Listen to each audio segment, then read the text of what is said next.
परमका गुणहरू अथवा परमात्माका गुणहरू केलाउनु पर्यो भने नि हामीले सत्यका गुणहरू केलाए पनि हुन्छ, प्रेमका गुणहरू केलाए पनि हुन्छ, ध्यानका गुणहरू केलाए पनि हुन्छ,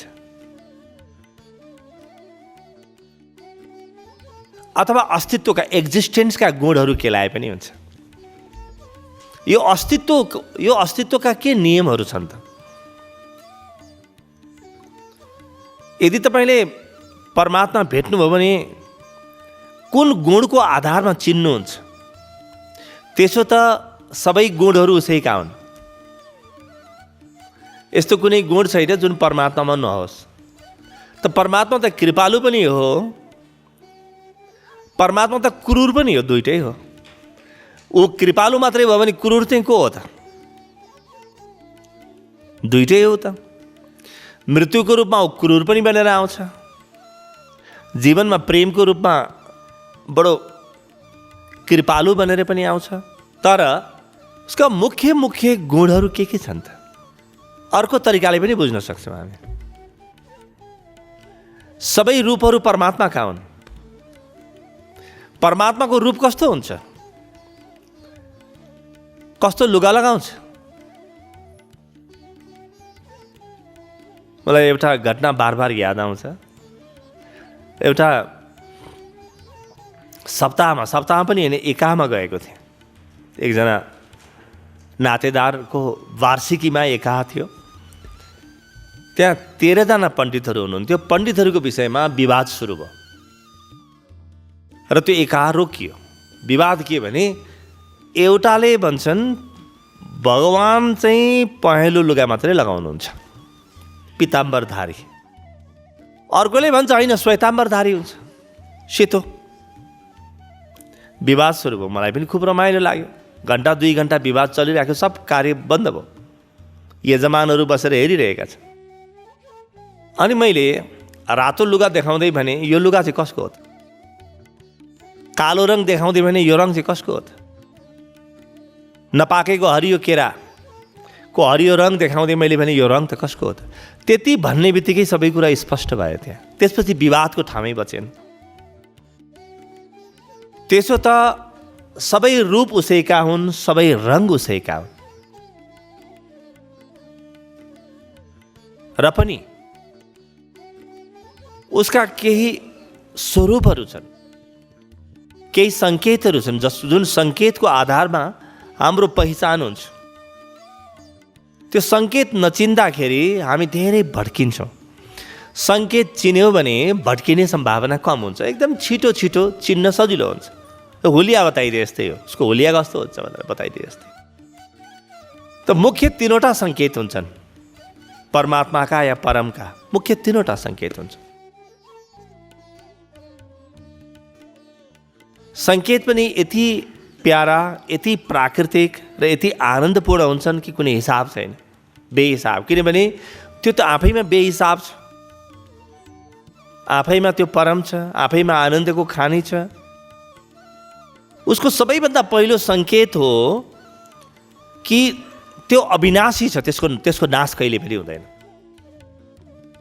ऊ अविनाशी छ।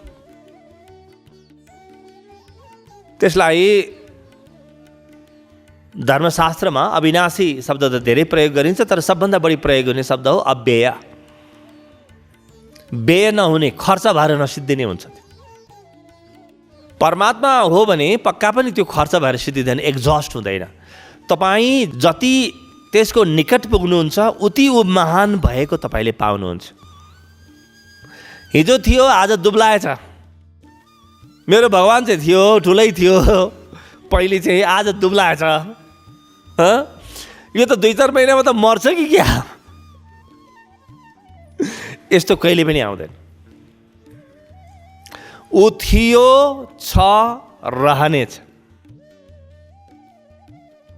ऊ सनातन छ, ऊ शाश्वत छ, र एक शब्दमा भन्नु पर्यो भने ऊ अविनाशी छ, ऊ अव्यय छ। त मैले खोजी के को गर्नु पर्यो जीवनमा? जुन सदा टिकिरहन्छ त्यसको खोजी गर्नु पर्यो। जुन सदा टिकिरहन्छ, जे विषय सदा टिकिरहन्छ त्यसलाई मैले खोज्नु पर्यो। तपाईँले आजसम्म चिन्नुभएका मान्छेहरू, वस्तुहरू, विषयहरू मध्ये कुन चाहिँ टिकिरहेको छ ल भन्नुहोस् त? कुनै त्यस्तो चिनेको छ? सबभन्दा पहिलो कसी नै यही हो। सबभन्दा पहिलो परीक्षण वा क्राइटेरिया नै यही हो कि के तपाईँले त्यस्तो केही कुरा चिन्नुभएको छ जुन थियो, छ र रहनेछ? तपाईँले आफ्नो शरीर चिन्नुभएको छ, देख्नुभएको छ कमसेकम, नचिने पनि? त्यो त कुनै दिन जन्मिएको थियो, त्यो सनातन होइन, अव्यय पनि होइन। अब बिस्तारै बिस्तारै बुढो हुँदैछ वा बढ्दैछ, परिवर्तन आएको छ नि। जुन कुरामा पनि परिवर्तन आउँछ त्यो अव्यय हुनै सक्दैन, अविनाशी हुनै सक्दैन, अपरिवर्तनशील चाहिन्छ। तपाईँले अरूको शरीर देख्नुभएको छ, घर देख्नु भएको छ, गाडीहरू देख्नु भएको छ, मन्दिरमा राखेका मूर्ति देख्नु भएको छ। कुन चाहिँ मूर्ति अव्यय हुन्छ भन्नुहोस्? पृथ्वी देख्नुभएको छ, ग्रह नक्षत्र देख्नुभएको छ, सबको समय छ। समय भनेको काल, काल भनेको मृत्यु, सबको समय छ, सब मृत्युमा जान्छन्। त तपाईँले आजसम्म केही यस्तो वस्तु वा यस्तो व्यक्ति वा विषय भेट्नु भएको छ जुन सनातन होस्? त्यो भेट्नु भयो भने पहिलो लक्षण पुरा भयो, सबभन्दा पहिलो लक्षण। मैले आजसम्म जीवनमा केही गतिलो गरेर रहेछु भने अविनाशीसँग एउटा अविनाशी त भेट भयो होला नि। मैले पढेको, लेखेको, जानेको, मेरा सारा अनुभवहरू, यी सबै अनुभव प्रयोग गर्दा पनि एउटा अविनाशीसँग भेट भएन, सब मरणशीलसँग भेट भयो।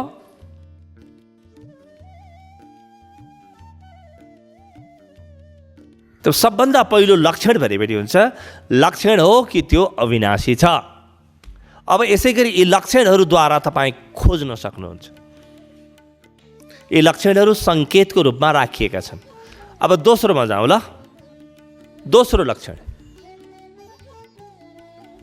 लक्षण हो कि ऊ जड छैन, ऊ पक्का पनि चेतनशील छ। अथवा चाहिँ तपाईँले परम भेट्नुभयो वा परमात्मा भेट्नुभयो भने अलि नजिकबाट तपाईँले हेर्नुहोस्, तपाईँको चेतनाको स्रोत उही हो, उसैबाट तपाईँको सजगता जन्मिरहेको हुनुपर्छ। त्यो पक्का पनि महाचेतन हुनुपर्छ, त्यो जड पदार्थ हुनै सक्दैन। जुन पदार्थको आफ्नो चेतना छैन त्यो हुनै सक्दैन। र हामीले चिनेका कुन चाहिँ पदार्थको चेतना छ भन्नुहोस् त? पदार्थ त छैन। त्यही भएर त पदार्थ भनेको, पदार्थ शब्दकै अर्थ हो चेतना छैन। म्याटर शब्दको अर्थ नै हुन्छ एब्सेन्स अफ कन्सियसनेस, जहाँ चेतना छैन। त हामीले चिनेका जम्मै यी शरीरहरू, यी वस्तुहरू, यी सामग्रीहरू, यी सब जड हुन्। खोइ त चेतनालाई चिनेको? आजसम्म त तपाईँले धेरै मान्छे चिन्नुभयो होला, तर चेतना नाम गरेर कोही मान्छे चिन्नुहुन्छ?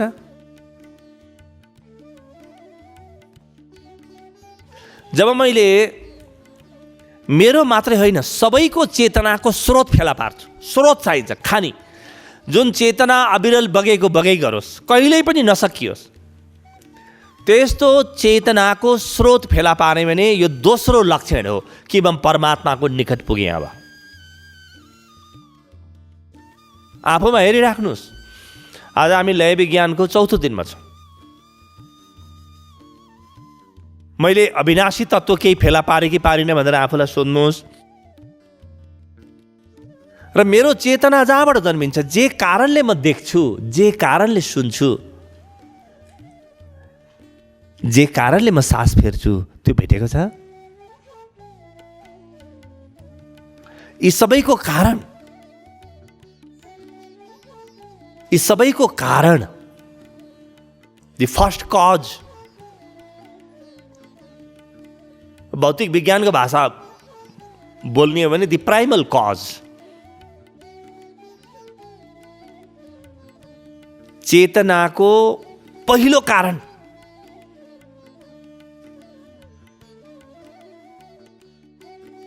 भेट्नुभयो भने परमात्मा भेट्नुभयो भन्ने बुझे हुन्छ।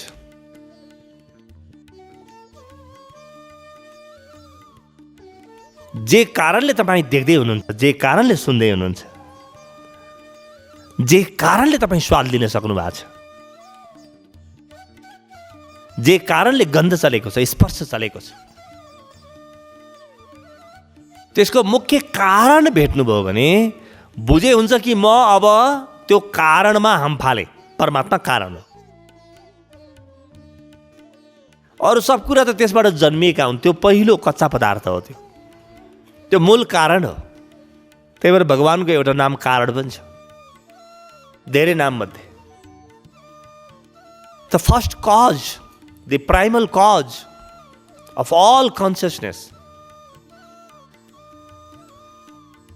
मेरो आँखा पनि त्यसै कारणले चलेको छ, मेरो मुटु पनि त्यसै कारणले धड्किएको छ, मेरो मस्तिष्क त्यसैको कारणले चलेको छ भन्ने स्पष्ट बोध हुन्छ त्यसलाई भेट्ने बित्तिकै।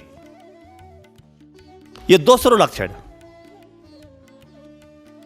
तेस्रो लक्षणमा जाउँ अब।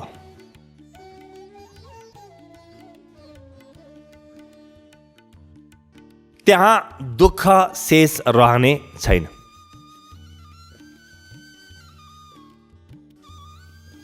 के भेट्दाखेरि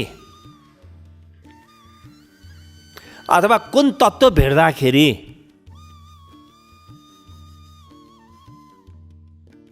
तपाईका दुःख तत्काल पानी उमालेर बाफ बनेर उडेर गए झैँ बिलाएर जान्छन्, त्यो खोज्नुहोस्। अथवा अर्को भाषामा भन्ने भने खुसीको अजस्र स्रोत खोज्नुहोस्। कहाँ छ? कहिल्यै पनि नटुट्ने स्रोत खुसीको। अनलिमिटेड सप्लाई, असीमित पूर्ति जहाँ छ खुसीको। जति खपत गरे पनि नसकिने, त्यो जति खपत गरेर पनि नसकिने भएको भएर संसारको धन दिएर किन्न पाइँदैन। त्यो धनले किन्ने कुनै पनि कुरा सिद्धिन्छन्, किनभने धन आफैमा परिवर्तनशील छ। परिवर्तनशीलले किन्ने सबै कुराहरू परिवर्तनशील मात्रै हुन्छ। त तेस्रो लक्षण हो कि तपाईँको दुःख त्यहाँ रहने छैन। त्यसको अनुभूतिसँगै तपाईँको दुःख चाहिँ प्रकाशको अनुभूतिमा अन्धकार तत्काल अभावमा गए जस्तै, त्यो परमको अनुभूतिमा दुःख भन्ने रहँदैन। यसो पनि भन्न सकिन्छ, दुःखका साथ जहाँ प्रवेश गर्न सकिँदैन, जहाँ दुःख पुग्दैन।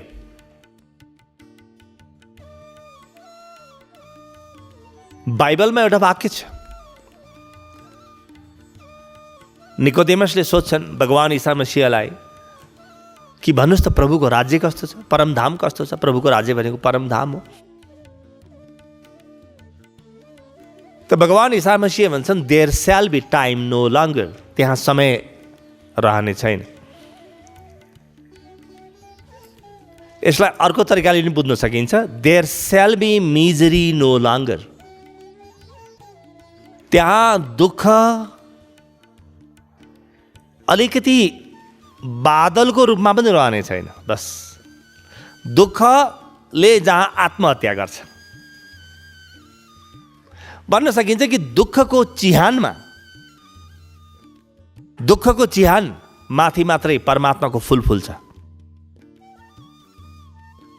दुःख नमरिकन त्यो सुख कसरी आओस् त बिचारा? त्यो त महासुख हो। त सारा दुःखले एकैपटक आत्महत्या गर्छन्। आत्महत्या पनि होइन, दुःखको एउटै काम हो। पातञ्जल योग सूत्र भन्छ कि बस दुःखको दुईटा काम हुन्छ। एउटा पहिलो चाहिँ भोगको विषय उपलब्ध गराइदिनु, र दोस्रो चाहिँ मुक्ति दिनु। दुःख नभए मुक्ति पनि हुँदैन। दुःखको जम्मा दुईटा काम हुन्छ। ठिक छ? त यो तीनवटा। तेस्रो लक्षण के हो? लक्षण हो कि त्यहाँ दुःख भन्ने रहने छैन। यी तीनवटालाई हेर्नुभयो भने, यी तीनैवटालाई सँगै राख्नुभयो भने ऋषिहरूको अर्को सूत्र जन्मिन्छ, सनातन सूत्र। सदचिद आनन्द हो परमात्माको लक्षण। ऊ सच्चिदानन्द हो, ऊ सद पनि हो, चिद पनि हो र आनन्द पनि हो। यो उसको लक्षण। ऊ सद छ, ऊ असद कहिल्यै बन्दैन। तपाईले कसैलाई मार्न सक्नुहुन्छ तर परमात्मालाई मार्न सक्नुहुन्न। र त्यसै कारणले व्यक्तिभित्र रहेको परमात्मा पनि कहिले मर्दैन, आत्मा पनि कहिले मर्दैन, मर्नै सक्दैन, असम्भव हो त्यो। मार्ने वालै त्यही हो त, कसरी मर्छ? मार्ने वालै त्यही भएपछि कसरी मर्छ? मार्नेवाला त्यो हो। र दोस्रो लक्षण जुन छ चिद, मान्छे के भन्छन्, मैले भगवान देख्दिनँ। तपाईँले देखेको त जड पदार्थ हो, कसरी देख्नुहुन्छ? त्यो देख्नेमा बसेको छ कि आफूभित्र हेर्नुहोस् न। देख्ने चाहिँ परमात्मा हो, तपाईँ त्यो चाहिँ द्रष्टामा बसेको छ, तपाईँ दृश्यमा खोज्नुहुन्छ। कहिल्यै भेट्नुहुन्न, एक जन्म होइन करोडौँ जन्म जन्मिए पनि कहिले पनि भेट्नुहुन्न यसरी। यो बाटो नै होइन। ऊ दृश्यमा छैन के, ऊ द्रष्टाभित्र लुकेको छ, किनभने ऊ चेतना हो, चिद हो। चिद यानी जुन चेतनाले देखिरहेको छ त्यहाँ लुकेको छ, त्यहाँ चाहिँ खोज्नु न आफूमा। त्यही भएर परमको साक्षात्कार गर्न खोज्ने व्यक्ति आँखा चिम्लिन थालिहाल्छ, त्यो आफूभित्र खोजेको। जहाँ चेतना जन्मिन्छ, जहाँ चेतना जन्मिन्छ, यसलाई अर्को तरिकाले पनि बुझ्न सक्छौँ यी तीनवटै सूत्रलाई। ब्रह्मा, विष्णु र महेश सृष्टिपछिको पालना। सृष्टि गरेर मात्रै भयो त, पालन पनि त गर्नु पर्यो नि। त्यसपछि संहार अथवा विनाश। यी तीनैवटाले जसलाई छुँदैन उही परमात्मा हो। त जहाँ ब्रह्मा, विष्णु, महेश पुग्दैनन्, तपाईँ म त्यहीँ पुग्नुपर्छ। जहाँ यिनको पहुँच छैन त्यहाँ पुग्नुपर्छ। त्यही भएर त शास्त्रहरू भन्छन् कि देवताहरू पनि मनुष्य बनेर आउन लालायित हुन्छन्, कोही सद्गुरुको सानिध्यमा बसेर उसलाई अनुभव गर्न चाहन्छ। त जहाँ सृष्टि छैन भनेको के हो? जे जन्मिन्छ त्यो त मरिहाल्छ त। ब्रह्मामा कसरी खोज्नुहुन्छ तपाईँले? ब्रह्मा भनेको सृजनको प्रक्रिया हो। त्यो त जन्मिने बित्तिकै मर्ने समय सुरु भइहाल्यो। हरेक जन्मदिन मृत्युदिन पनि हो। जन्मदिनले के जनाउँछ? तपाईँ कालको एक वर्ष नजिक पुग्नुभयो त्यति नै जनाउँछ। मृत्युको 1 वर्ष नजिक पुग्नुभयो, अरू के जनाउँछ जन्मदिनले? त्यस कारणले सनातन परम्परामा जन्मदिन मनाउने चलन हुँदैन।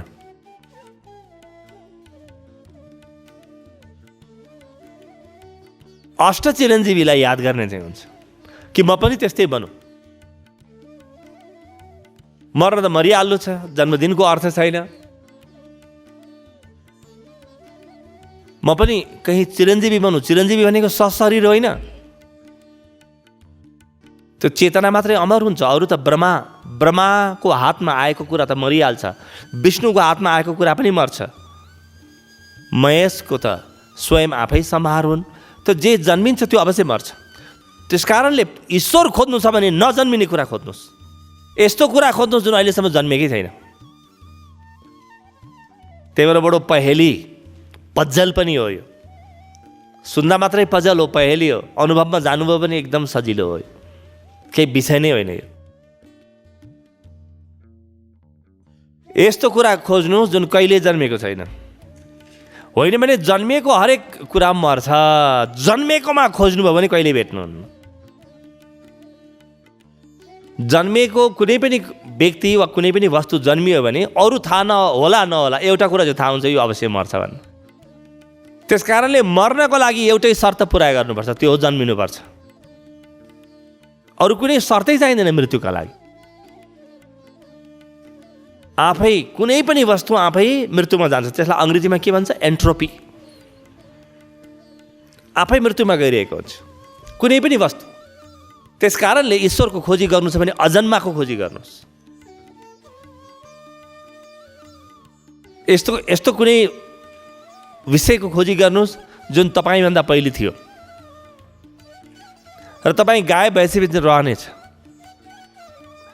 तपाईँमा हाम्रो त के कुरा गर्नु र, जब सारा ब्रह्माण्ड सकिन्छ र पनि त्यो शेष रहन्छ, त्यसको खोजी।